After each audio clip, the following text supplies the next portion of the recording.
Hello అందరికీ, welcome to జై hub. ఇవాళ మనం తయారు చేసిన ఈ వేడి వేడి పూరితో పాటు స్పెషల్ మటన్ కర్రీ ఒక్కసారి ట్రై చేస్తే మళ్ళీ మళ్ళీ తినాలనిపిస్తుంది.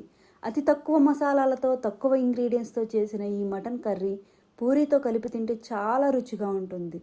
ఇది ఒక సూపర్ కాంబినేషన్. ఇది చాలా సింపుల్గా ఇంట్లోనే తయారు చేయొచ్చు. మరి ఆలస్యం చేయకుండా ఎలా తయారు చేయాలో చూద్దాం రండి. స్టవ్ మీద కుక్కర్ పెట్టి వేడయ్యాక తగినంత నూనె వేయండి. నూనె వేడయ్యాక 2 బిర్యానీ ఆకులు, 3 లవంగాలు, 2 యాలకులు వేసి ఫ్రై చేయండి.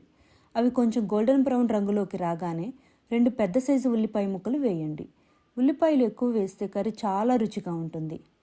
తర్వాత 2 కరివేపాకు రెమ్మలు వేసి ఒకసారి కలపండి. ఒక చిన్న సైజు టొమాటో ముక్కలు వేయండి. టొమాటోలు ఎక్కువ వేయకండి, కర్రీ అంత రుచిగా ఉండదు. టొమాటో కొంచెం మెత్తబడిన తర్వాత అల్లం వెల్లుల్లి పేస్ట్ వేయండి. కొంచెం ఎక్కువ వేస్తే గ్రేవీ బాగొస్తుంది. కొంచెం పచ్చివాసన పోయి ఆయిల్ పైకి వచ్చే వరకు వేయించండి. తర్వాత శుభ్రంగా కడిగిన 1 కేజీ మటన్ ముక్కలు వేయండి. దానిలో 1.5 స్పూన్ పసుపు, 1.5 స్పూన్ ఉప్పు వేసి మరోసారి కలపండి. ఇప్పుడే వాటర్ పోయకండి. వాటర్ పోయకుండా 1 నిమిషం పాటు అలానే ఉంచండి. అంతలో మనం పూరి పిండిని తయారు చేసుకుందాం. కావలసినంత గోధుమ పిండి తీసుకొని దానిలో తగినంత ఉప్పు, 1 స్పూన్ నూనె వేసి మెత్తగా కలపండి. పిండి స్మూత్గా ఉండాలి. లూజ్గా ఉండకూడదు, అలాగే డ్రైగా కూడా ఉండకూడదు. అలా అయితే పూరీలు సరిగా రావు. పిండిని బాగా కలిపి పక్కన మూత పెట్టి ఉంచండి. ఇప్పుడు కుక్కర్లో కర్రీకి 2 స్పూన్ల కారం, 1 స్పూన్ ధనియాల పొడి, 1 స్పూన్ గరం మసాలా వేసి బాగా కలపండి. తర్వాత తగినంత నీళ్లు పోసి మరోసారి కలిపి కుక్కర్ మూత పెట్టండి.